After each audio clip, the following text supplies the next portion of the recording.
community. Kaloi is one of a tribe of Halam community. It reflects a life rooted in simplicity, following strong family bonds.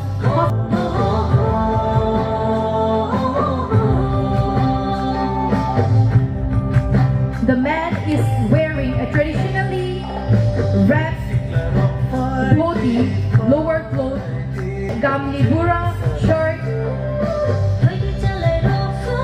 wearing during festivals and cultural programs. They wear clothes with simple patterns.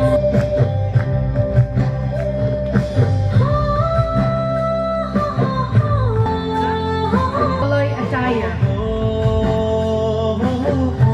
where the woman is wearing a traditional riganai, lower garment, and risha, chandrakar, and ramtang on neck.